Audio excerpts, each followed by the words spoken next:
Hey, Becca Rich here. Thank you for tuning into How to Manage Time Ask the Expert interview series.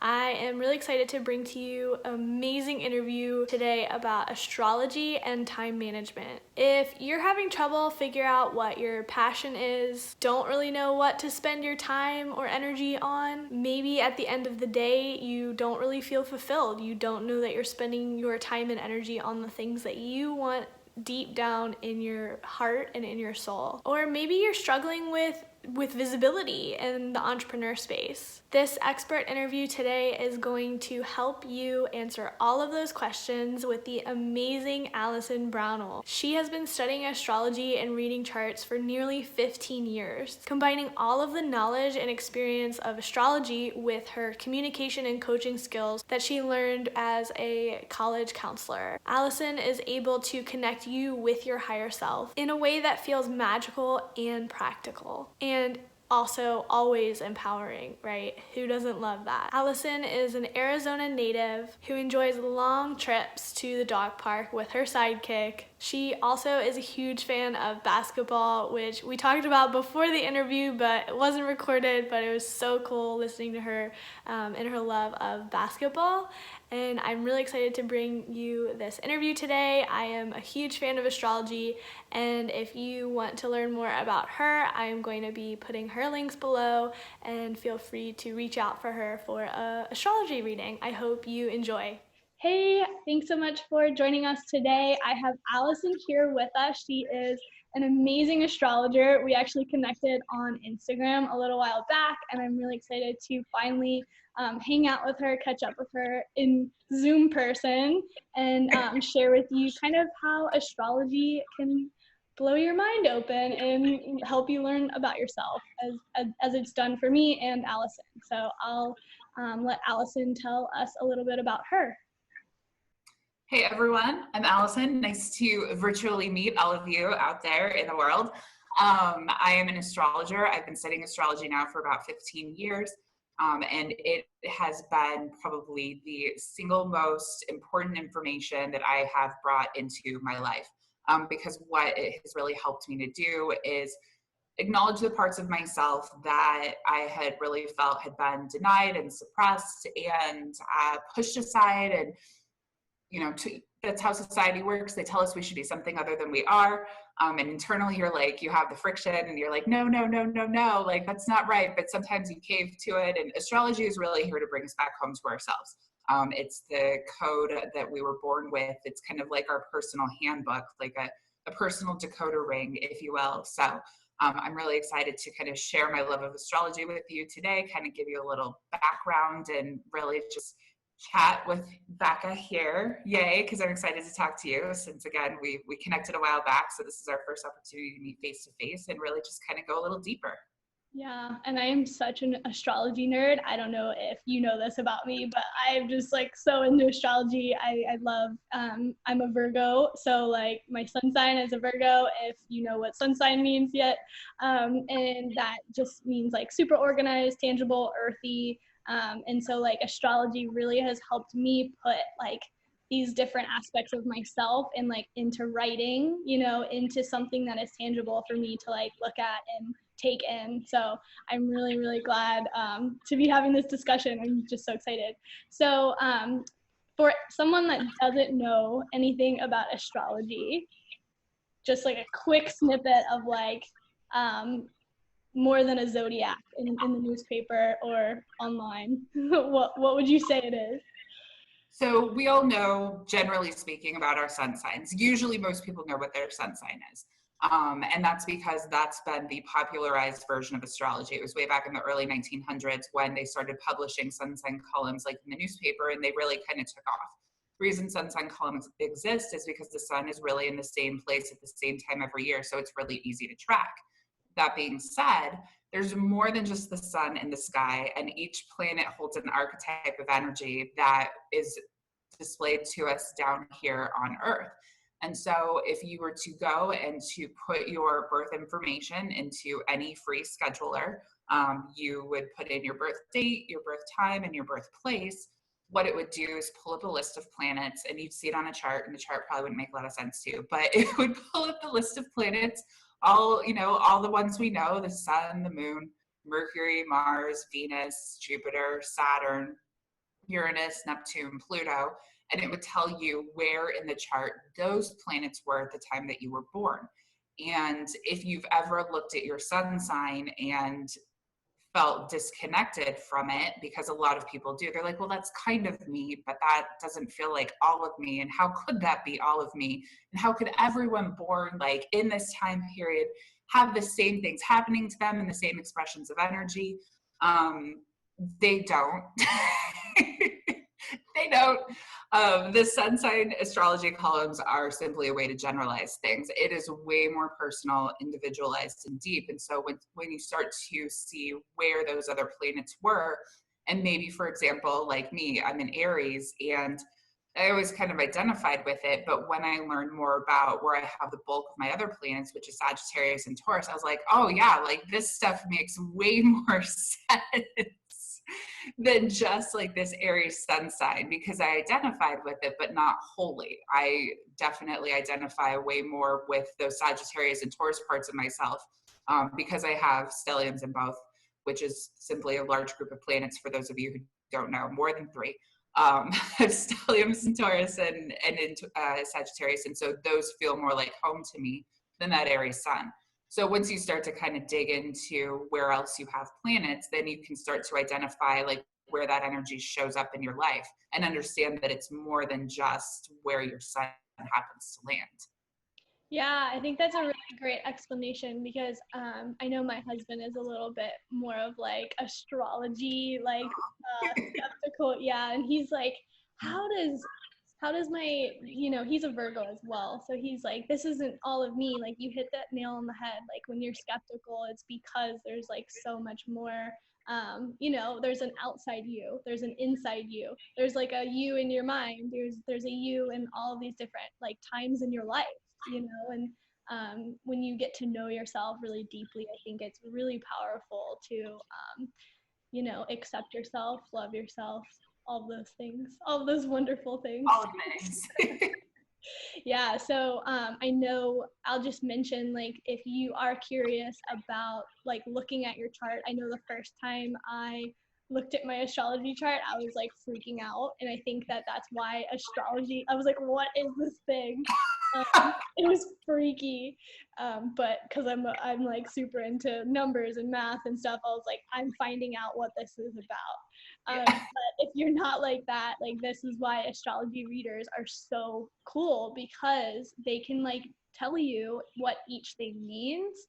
And yeah, I think that there's a great like, we have an astrologer right here. So if you want to know more about like all the different aspects of your chart, like, feel free to find an astrologer and find out that stuff. But aside from that, tell us a little bit about like your business journey and how like astrology has helped you in your business and your entrepreneur journey. So I really have two facets of my professional journey. I have a corporate day job, and I have my astrology business as well. And so in my own chart, I've been an astrologer in many past lives. And so for me, the process of learning astrology really wasn't learning as much as it was remembering. And so my soul knows it. And sometimes when I'm in a reading with people, I will pull information from places that I don't even know where it comes from, that's in my chart. So that happens to me in my daily life as well. Just like I'll pull information from places where it's like, I don't know where I came up with that, but you need to hear this. But the chart really seems to be kind of like the conduit for me. So when I'm looking at a chart, I can pull that information out. But in that particular aspect of my life, it was really simple to be able to just kind of get going with astrology once I started reading charts. My own chart lends to a reluctance towards visibility. So I was reading for people like for free for so many years before I ever brought anything to a platform. I've only like really like publicly had like my Instagram page for about a year. And then prior to that, I started my website back in, I want to say like, was it 2016, like late 2016, early 2017. And then I didn't even put anything on it till like the end of 2017. So like my chart's very much reflected in the fact that it's been a slow process to bring my work more public. But I was always the person that people would come to and be like, hey, like, what the hell is going on? Like, I'd be like, oh, don't worry about it. Like Mercury just turned retrograde the other day, and then like Saturn's turning direct, and like then we have like an eclipse next week. So it's just kind of a hot mess at the moment. So, just breathe. It's gonna be fine. Like so, like I was always kind of that go-to person, and I would like pull up people's charts for them and kind of talk to them about stuff and walk them through things. And so eventually I had quite a few people kind of like pushing me, but I have a Taurus Mars. I'm stubborn, and so I don't do anything before I'm ready. So so bringing my work to a larger platform has been kind of like the slow and steady process for me. Professionally, in my kind of corporate life, it always fascinates me because you're doing your chart even if you don't know that you're doing your chart. And so it's like when I talk to people and I don't know them. I don't know them from Adam, and they're like brand new. They booked with me. All I know about them is what they've given me in my intake form, which is pretty limited information. I don't want to know a lot about you beforehand, actually. Because I like reading blind. I know that there are some people who don't like that, but I don't want to know anything about you. I don't want to have any biases about you. Once we get past that first reading, then obviously like I have people who come back for more, and we talk about, building on what we talked about like within that first reading and their businesses and their lives and everything. But that first reading, I don't want to have any biases about you. But anyway, I'm getting sidetracked. I do that. It's a Sagittarius thing. We're a little all over the place sometimes. But in my corporate life, like your chart shows up the way that you're living it, even if you don't know. And so right out of high school, I was working retail for several years, and your chart will redirect you. And if you're stubborn, you won't take the advice. And so I lost my retail job 3 times in 5 years. So because it wasn't aligned with my Saturn. My Saturn is in Scorpio in the 10th house, and selling clothes to people was not the business, right?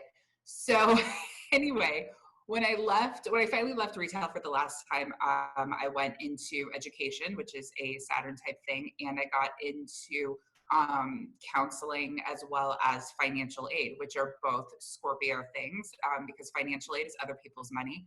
And then I was in education for 8 years. Wow. And when I got laid off for my last job within education due to budget cutbacks, then at that point it was like, okay, like I'm being redirected again. And by that point I understood my chart. And so like initially, like when I kept losing my job when I was working retail, like, I was like, what's going on? I should have known it was Saturn, right? But anyway, when I lost my job in education, then I ended up getting into finance, which again is still like a very like Saturn in insurance. And so that's like a Saturn in Scorpio thing as well. So, and then astrology is also a Saturn in Scorpio thing. So I'm doing it. I'm doing my Saturn, which is really important. You have to honor your Saturn. He wants you to do your work. Yeah, I love that. And I want to just like touch on the thing that you mentioned with your business. Like, I'm sure that you've struggled a lot with like, I want this now. I want this visibility. I want my business to take off. But you knew yourself, and you worked with your chart, and you probably felt a lot less stress and frustration over that, because you're like, it's gonna unfold, like it's all good, Yeah, that's so beautiful. I love that. Astrology is magic. It never fails to blow my mind. I know, I love it. I'm looking up my Saturn. My Saturn is in Pisces in the 8th house, so all the feelings. Yes. I don't know what that means in terms of like my career. I don't know.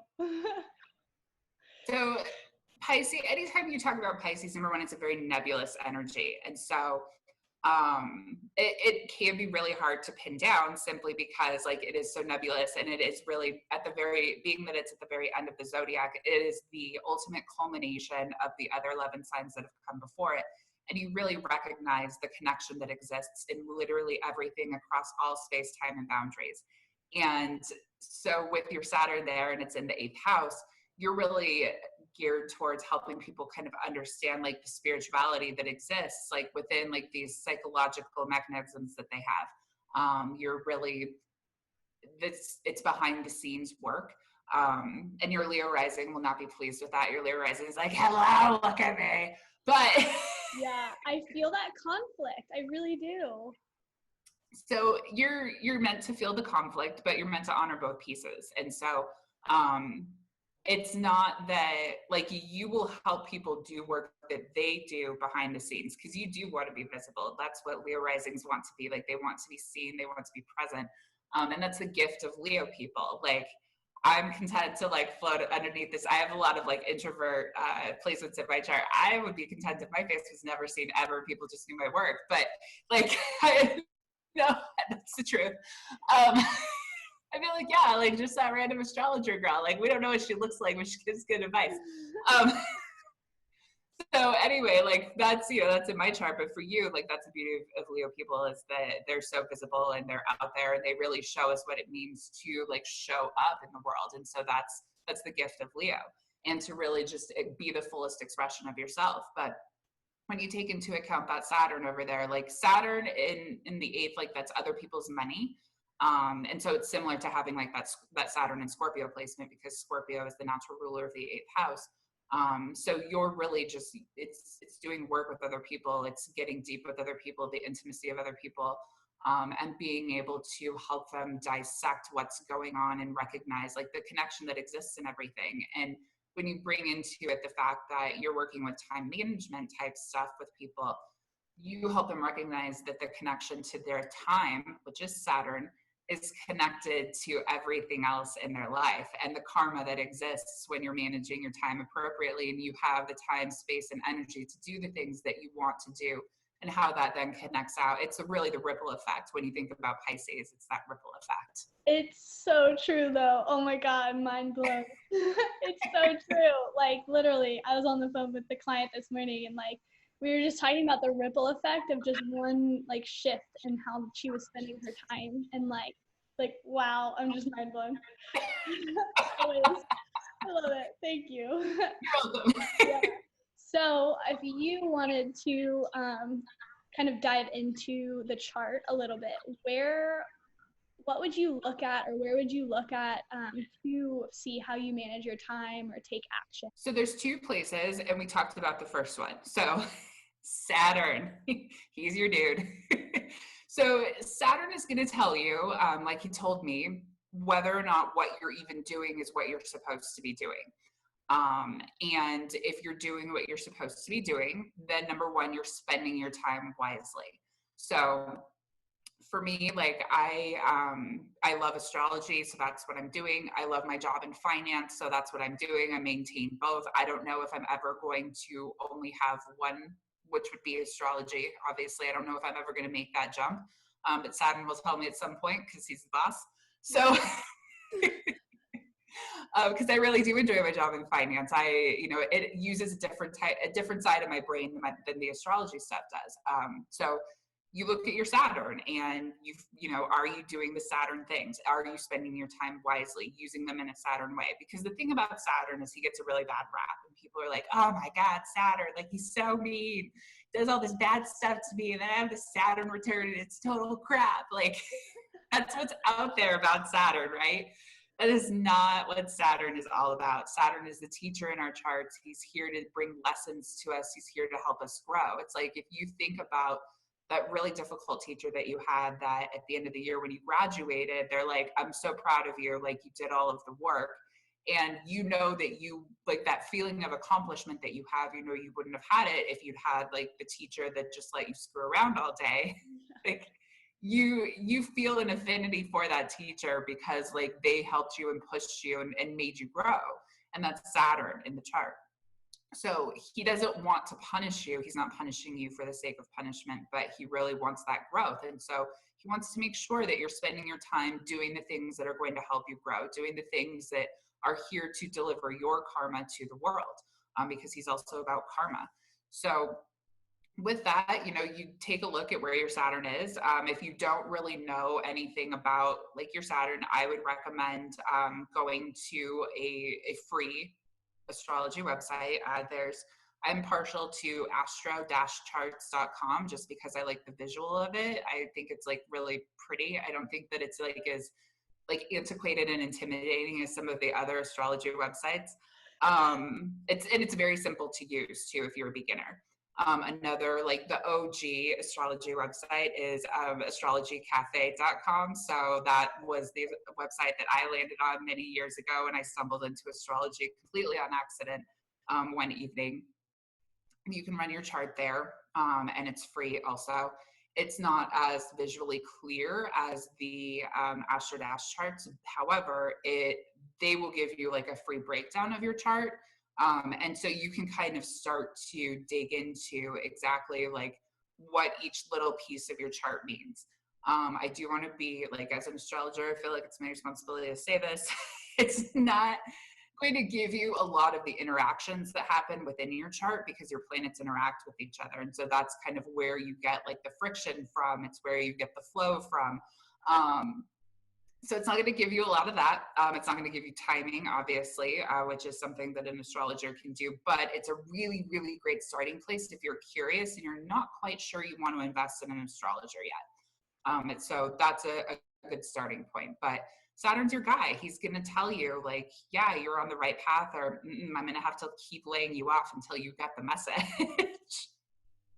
Yeah, that's really interesting. I think, you know, a lot of people that I talk to don't know how to spend their time in a way that they want to spend their time. And I feel like that's a really tangible way to be like, am I spending it in the right places? Am I working the right job? Am I, all of the questions that I think a lot of my people ask me is how do I set up a life that I feel accomplished or fulfilled? And yeah, I think Saturn is a really great place to start. He's so important in the chart, and again, he gets such a bad rap, but you can't deny him because he will show up, and that's when he gets uncomfortable. So you really have to honor him and do the work, and that's really key. Yeah.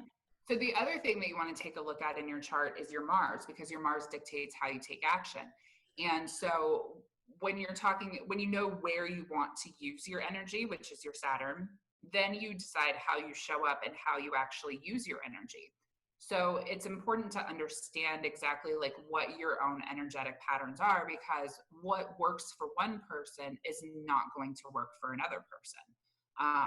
So I have Mars in Taurus, and Taurus doesn't get a lot of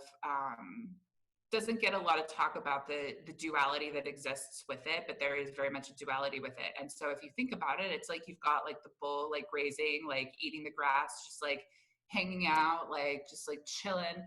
And then when you think about like the bull in the matador's ring who's like being like antagonized, and then it's like full steam ahead. So Taurus energy exists like in extremes. It's like one or the other. Like you're either chilling or you're going. And so for myself, I know that it's really important for me to, like during the week, for example, like I'll go. It's go, go, go, go, go. And then Saturdays and Sundays, like I'm chilling in the field eating grass. Like so many naps.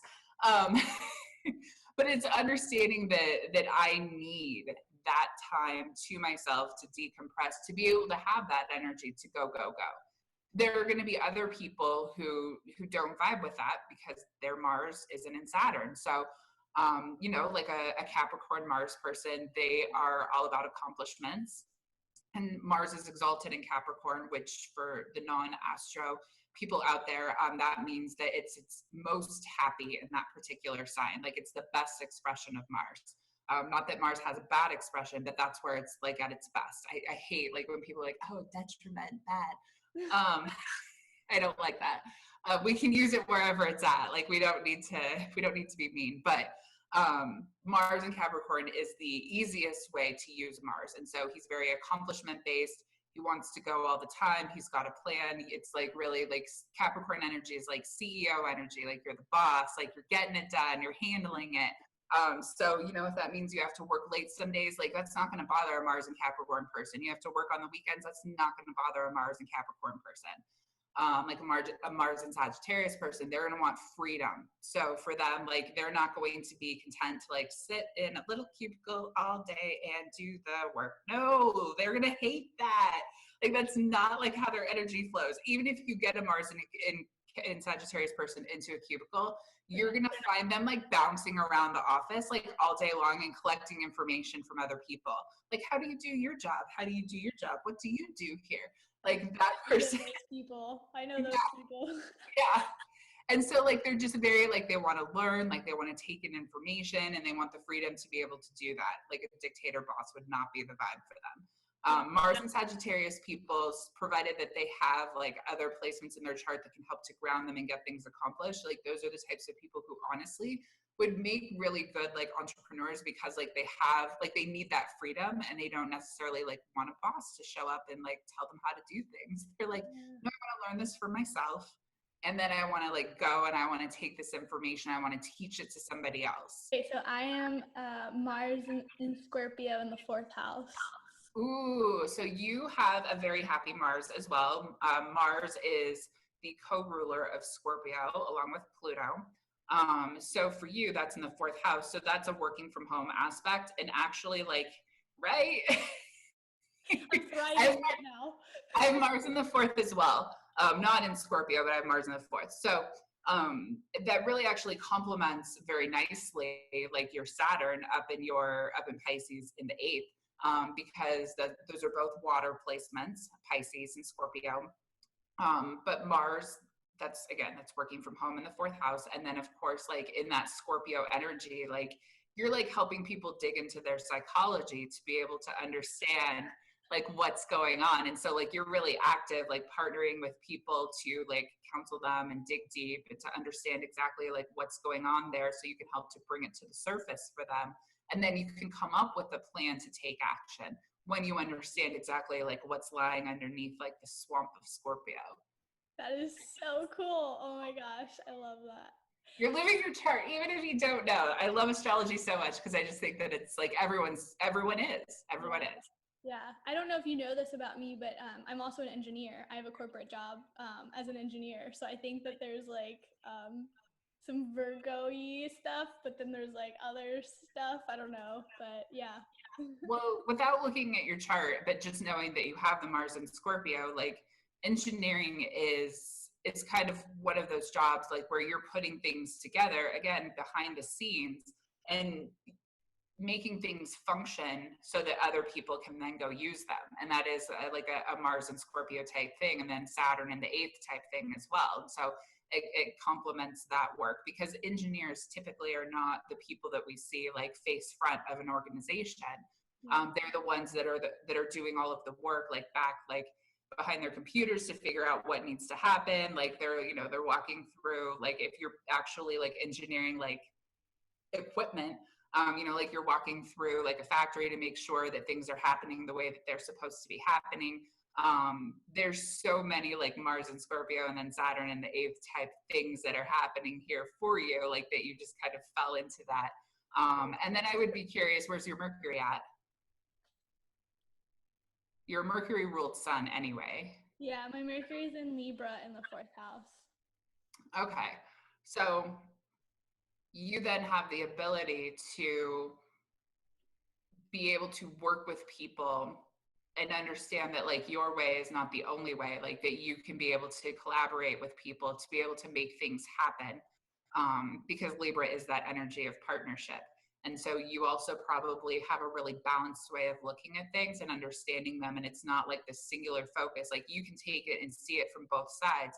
Whereas other people, and we work with engineers sometimes like to help them like with financial plans and stuff like that. And I had the job that I had before I had this one, my boss there was like, I hate working with engineers because they want to know how it all puts together. They have more questions than anybody else. And like it would drive her crazy, and because a lot of times what would happen is they would get like very like tunnel vision in on like one very specific piece of the plan. And like they wouldn't necessarily see it for the bigger picture. you have the ability to see it from the bigger picture because you have that Mercury mind where you can see the duality that exists in a Libra Mercury mind where you can see it from both sides. And so it kind of helps to expand your vision. You don't get necessarily like fixed minded because like the Virgo in you would be very like the tendency would be to get very fixed minded because that's how Virgo is. Like they're very singular and like they like what they like and like, okay, like, well, I see like this is a problem. And it doesn't necessarily extend out, but you have these other qualities in your chart that help you to be able to look at things more holistically instead of like tunnel vision. Yeah. Oh my gosh, I love it. So if you are like interested in, I mean, just speaking for me, like my personal experience over the last like 2 years, what I had to do, the first time you look up your chart, it's like overwhelming. It's like really intimidating. And I feel like I had to learn all of the different things in layers. So that's how my brain works. So like I had to first understand, planets, and then I learned the houses, and then I learned, and right now I'm learning the age of the planets, like blowing my mind. So like layering all of these things instead of just like diving in and taking in and trying to learn every single thing is like my tangible takeaway. Like if you were interested in learning more about your chart and things like that, is that kind of what you teach as well? Yeah, absolutely. I mean, because you can't learn the advanced topics without a good foundation. And so it is really important to really just kind of start with the basics. And so, like you said, like learning your planets and then learning your houses. And then from there, you kind of, you learn like your aspects. Then you can, once you feel like you have a good foundation there, then you can kind of start to learn about some of the more advanced things. So then you learn about like who rules what planet, who rules what sign. So then that gives you like an additional layer. So then, you're feeling good about that. Maybe you start to throw in like some of the other points in the chart, like Lilith and Chiron, some of the asteroids, and you start to kind of learn about how that works out as well. Then you start to learn about like transits and what happens like when a planet, because the planets never stop moving. Like your chart is simply a snapshot. Like it's like a brief like click like of the moment that you were born. But the planets never stop moving. And so then you learn about transits and what happens like when other planets come to your planet and, make an impact. You learn about kind of some of the bigger stories that we have going on. So you dig into like eclipses, or you dig into kind of these like generational things that we have going on. Like right now, we've got so many of them going on. Why 2020 has been so spicy, to say the least. So you start to learn about like Saturn and Pluto conjunctions and Jupiter Pluto conjunctions, and then Saturn and Jupiter conjunctions, all of which we have happening this year. Start to learn about what it means like when a planet's in retrograde, and you start to kind of demystify the fear that exists around that because it's nothing to be afraid of. And so, things like that. I mean, you just kind of start adding like the layers. And usually what happens is like you get the basics, like the super, super basics, like houses and planets. And then you kind of like figure out what you're drawn to. And I think that everyone really kind of has like a different aspect. And I really look at the astrology of your soul and just like what you came here to do. Like I'm super hyper focused on like the person, because I believe, my own personal belief is, if you can really master yourself, then you are already contributing to the world in the way that you're supposed to. And then again, that does create that ripple effect. I have Neptune on the ascendant, so like, yes. So that's like that Pisces vibe. Like I bring it to the table with the fire. But yeah, I think that if you're really like focused on making sure that you're the best person that you can be, not from a selfish aspect, but from like just really wanting to elevate yourself, that automatically elevates the people that are around you. I really and truly believe that. And you lead by example without even knowing it. Cool. So if someone would want to work with you, where could they find you? You can find me on my website, AlisonBrownell.com. And I know you'll put the link below because my it's AlisonBrownell. My name always gets people tripped up, but that's what it is, and that's the one I have. So I love it. I love your name. And so then you can also find me at Alison Brownell Astro on Instagram as well. Awesome. Yeah, and that's how I found you. So keep doing what you're doing. Awesome. Well, thank you so much, Allison. I really, really appreciated this chat. I hope that listeners got something out of it, and they're gonna go see their Mars and their Saturn and come back and let us know what their Saturn and Mars are, so we can help them manage their time a little bit better and more aligned with their true self, because that's all what I'm about as well. So thank you, thank you, thank you. Thank you. I appreciated the opportunity to speak with you. It was fun. Yeah, I'll see you soon. Bye. Bye.